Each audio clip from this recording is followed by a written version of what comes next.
If you're thinking about to make some groundbreaking change in your life, then you better hear this, because a lot of people fall into this trap that they try really hard and then after weeks and weeks, they find themselves back at the exact point where they started, like magic.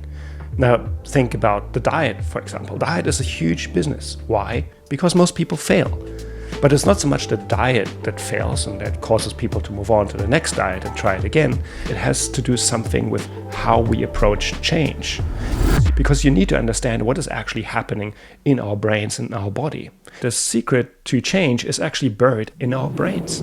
It has to do with the wiring of our brain. And for the most part, it works for us. But if you really want to make a change, then things can get really sticky and difficult. I want to give you 6 fundamental insights to break these old patterns of behavior, install the change and make it stick so that you can actually create the life that you want and become the person that you want to be.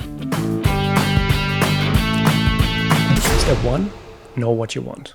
Now, this might seem self-evident, but apparently it's not. According to a survey, 70% of the population seeks positive change, and yet half of them have no idea how that looks like. So if I would press you right now to tell me, what do you want to change in your life and how does it look like? Most people would struggle. Trying to make a change begins with understanding where you want to be. It's a little bit like if you're sailing on the ocean without a map or a compass in the middle of a fog. Even worse, the ocean, your domain as the captain, is full of currents and winds that ensure your ship sails in the same patterns over and over again. And yet, this is how most people go around in their lives, tossed around by currents and winds that keeps them moving in circles. Now, what are the chances to find Treasure Island if you don't even know what Treasure Island looks like? Probably none.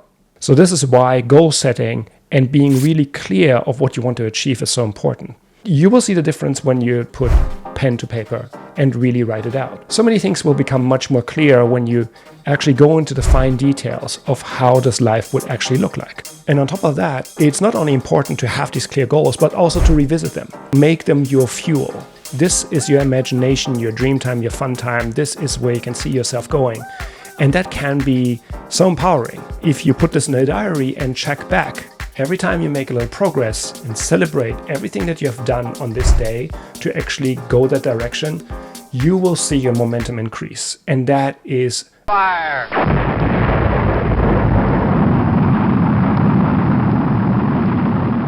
Huge. Step number 2, watch your thoughts. Now, the kind of thoughts that you have in your brain really decides how your brain develops over time. The thoughts are a little bit like the seeds you put into a garden. And the actions you take are the water that you use to water these seeds. Now, you have positive thoughts that can develop into these beautiful flowers that uplift you and make you really happy. And then there are these other negative thoughts that really pull you down. Visualize them as a big thorny bush that pricks you every time you walk by. Now, it's really up to you what kind of garden you want to create. The amount of action that you take and attention that you give to these seeds decide what is going to bloom. This is not just poetic analogy, this is actually a scientific fact. Our brains change based on what we consistently do and think about. It's not just your thought just evaporates into thin air and doesn't mean anything. It matters. So next time you find something bad bubbling up, try to change it around. One of the hacks to actually do that is to rephrase what you're thinking into something positive. Positive rephrasing of that would be, now that was an experience that didn't work, but I'm sure there's something else that can work. You see, you don't have to be overly enthusiastic and lie to yourself that, oh no matter what, I'm gonna get that. If you really want to stay grounded with yourself and feel that actually what you say rings true to you, then just a minimal shift is already enough. Focus on the next step or what you can do better. And this brings us already to step number 3, which is creating new pathways in the brain.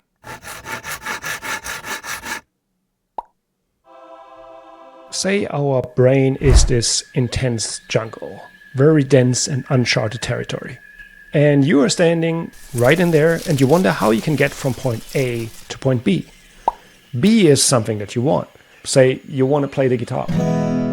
The first time you chop your way through this dense bush going from point A to point B might be really hard. But once you do it again and again, over time, this pathway that you travel back and forth becomes wider and wider. And in the end, going from A to B is no problem at all anymore. The more you actually do something, the more you think of something, it actually becomes a structure in our brain called neuroplasticity. And we can use this to actually create a different version of ourselves. Step 4, beware of autopilot. As much as these neural pathways help us getting better at a certain skill, they can also work pretty much against us if we try to do something new. This actually comes because nature has designed us to be as energy efficient as possible. Because thinking requires energy, lots of energy. And energy comes from food. Nature has a way to maximize our chances of survival, especially when foods might be scarce. So it relies on these pathways that have been created in the past rather than trying to approach something new. This is exactly what keeps us locked in these past behaviors. Consider your daily routine. Most of the things that we do day in, day out are done on autopilot. From the moment that you wake up in the same bed, getting up on the same side of the bed, looking for your slippers, your glasses, your phone, whatever it is, you head into the shower, wash yourself in the same manner, get ready for work, dress like you normally do, greet your coworkers and have the same chit-chat that you normally have. Then you go on to do your work, you go home, check your emails, check maybe social media, go to bed, and then you do it all over again. Now, by the age of 35, 90% of our thoughts and behaviors are based on all these patterns that we have created in the past. This is why it becomes so hard to change. Habits provide comfort. And that is true even if the habits that we exercise might be experienced as something unpleasant. They still signal to the brain that, oh, I know this one, everything is okay. If everything goes by routine, I know how to handle this, we are safe, we are good to go. Do you know toxic people who just need drama in their life, who are just almost addicted to misfortune? They just need to vent and they see that, oh, this person has been on my case, or this is going wrong again. And they keep on repeating this over and over. That too is a pattern. The more we exercise this habit, the more they become actually part of our character and the harder it becomes to change. Because here's another thing. Every thought that we have releases a chemical in our brain. Now, these can be happy chemicals and these can be stress chemicals. Say, for example, you're on a diet. And if this diet is like really challenging for you, you might release cortisol. Cortisol is a stress hormone. At this point, your thoughts are at odds with your body. And the entrenched pattern in your brain creating a conflict that is incredibly tough to overcome. It might even sabotage your efforts by flooding our thoughts with temptations like the tantalizing taste of ice cream in the fridge, or the minimal impact of a cheat day, because the body wants to keep us where things are familiar with us. So we have to break from these patterns. Now, how do we do this?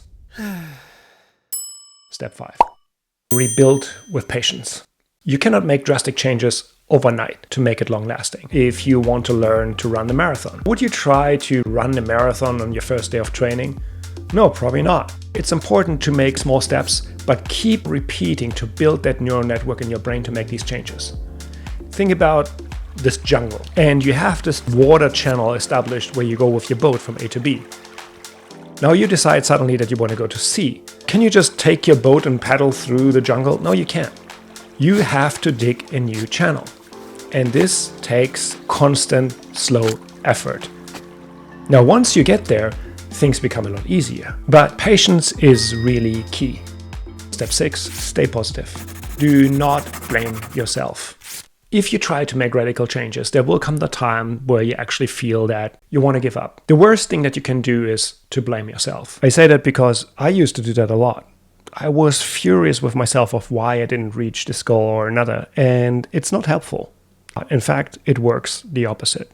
Let me explain you why. When you blame yourself and think that you have failed, your brain is looking for confirmation. It's called confirmation bias. And even worse, if you ask yourself questions like, why am I so stupid? Why can I not do this? What actually happens here, your brain acts like a Google search engine. Whatever question you query, you will get an answer for it. So if you ask yourself, why am I so stupid? Or why can I not do this? Your brain is going to give you 10 different possibilities of why you possibly are so stupid and why you can't do this.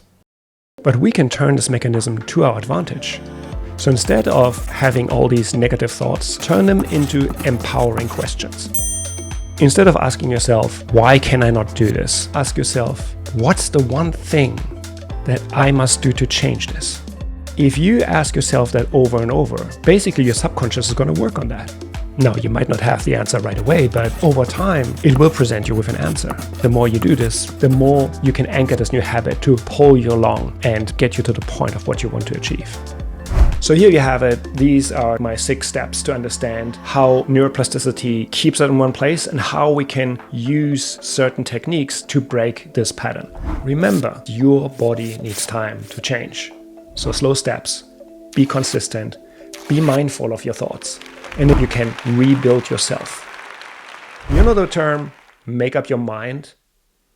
Has a different ring now to it, doesn't it? Now, if you want to have a more detailed step-by-step guide on how to set up your goals to make them realistic, achievable, and activate your superpower that can help you to actually pull you along and actually make your dream become a reality, then I will have a step-by-step video on that too. So if you want to know, then hit the subscribe and notification button so that you will not miss out on that. Otherwise, if you found anything useful in this video or learned anything, it would mean the world to me if you give me a like. Thanks very much for listening, and I see you in the next one. Bye.